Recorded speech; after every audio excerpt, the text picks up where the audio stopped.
David was a man who worked hard every day. He was the kind of person everyone liked. He smiled at his neighbors, helped strangers, and was always polite to people at work. His friends often said he was a great man, someone who was caring and kind. But there was one thing that no one knew. David was not the same at home. David was often cold. He came home tired from work and hardly spoke to his wife, Emma. He didn't ask her how her day was, or if she needed help with anything. He would sit down on the couch, open the newspaper, and ignore Emma. Sometimes when she tried to talk to him, he would snap at her, telling her to leave him alone or that he was too tired to talk. Emma, his wife, did everything for him. She took care of the house, cooked meals, and made sure everything was in order. She loved David and tried to make him happy, but she could never seem to get it right. David never showed much appreciation for her efforts. If the food was not exactly to his liking, he would complain. If the house wasn't spotless, he would criticize her. But when others came over, David was a different person. He would smile, laugh, and be the life of the party. He made sure everyone had a good time, and no one could guess how he treated Emma. One evening Emma asked, "David, do you ever think about us?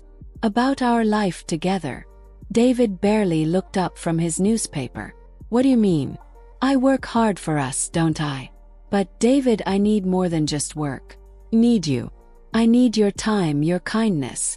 David scoffed and turned the page. "You're always asking for more. I can't do everything. I'm tired." That night, Emma went to bed feeling empty. She didn't know what to do anymore. She loved David, but she was beginning to feel invisible. The next morning, as usual, David left for work early. He didn't say goodbye or acknowledge Emma, even though she had made him breakfast. Emma tried to smile, but it didn't come naturally. She cleaned the house, did the laundry, and waited for him to return. When he finally came home, he didn't even notice that she had been working all day. He took off his shoes and went straight to the couch, saying nothing. "David," Emma said softly, "can we talk?" David sighed and didn't look up from his phone. "Not now, Emma. I'm tired. I don't want to talk." Emma's heart sank. She had tried to be patient, but it was getting harder.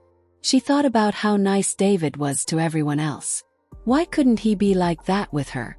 One day, when David was at work, Emma decided to do something for herself. She went to the park for a walk, something she hadn't done in a long time. The fresh air felt good, and for a moment she felt free.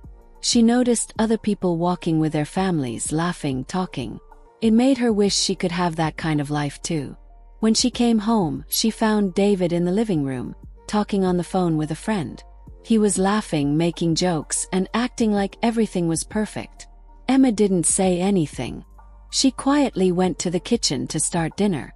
Later that evening, Emma finally had enough. She couldn't keep pretending everything was okay. As David sat on the couch, she turned to him and said, "David, I need to know something. Why are you always so kind to everyone except me?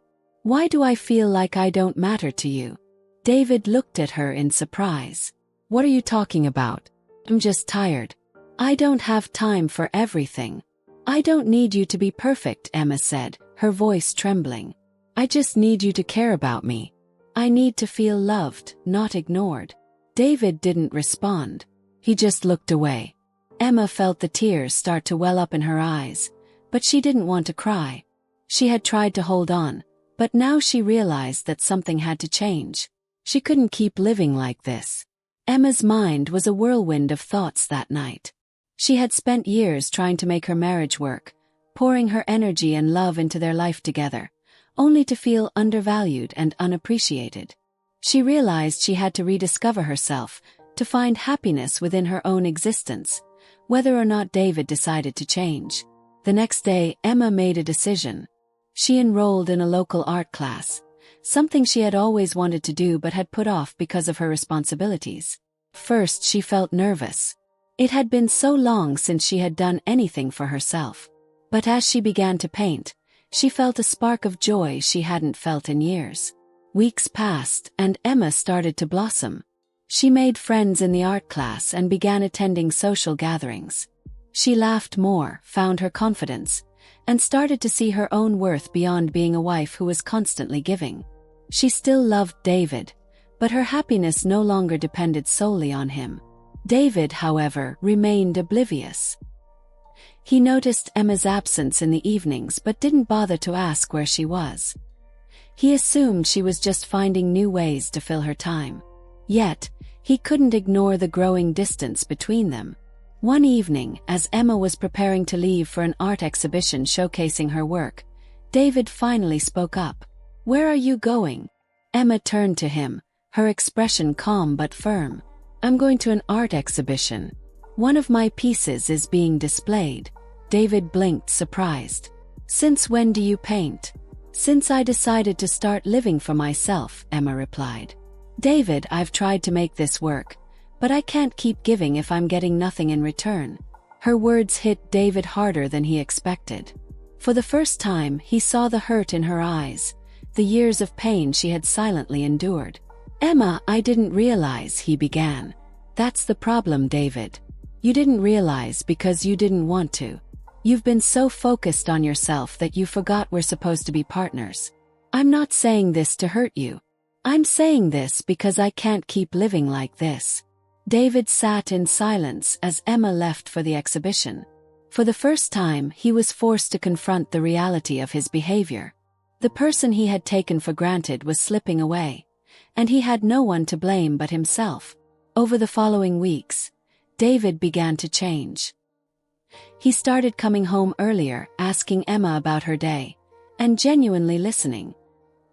He took on small tasks around the house and even attended one of her art classes to understand her world. It wasn't easy, and there were moments of awkwardness, but David was determined to rebuild their connection. Emma noticed his efforts but remained cautious. She had spent too many years hoping for change that never came. This time she needed to see consistent action, not just words. Slowly but surely, their relationship began to heal. David learned to appreciate Emma's value and understood the importance of reciprocating the love and care she had always given him.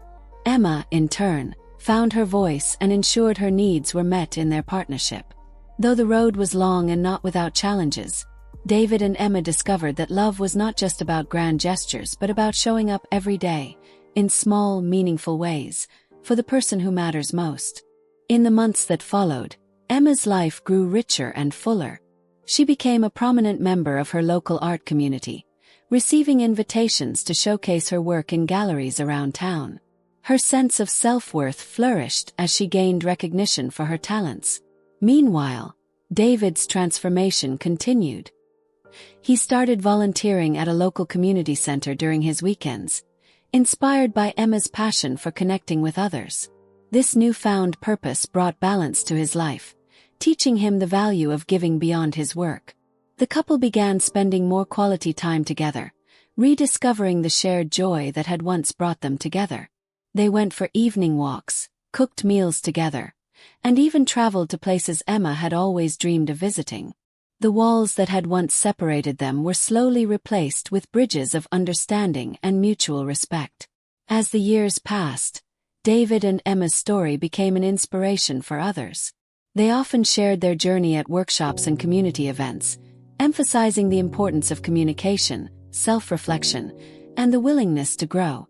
Together, they proved that while relationships require effort, the rewards of nurturing them can lead to a deeper and more meaningful connection.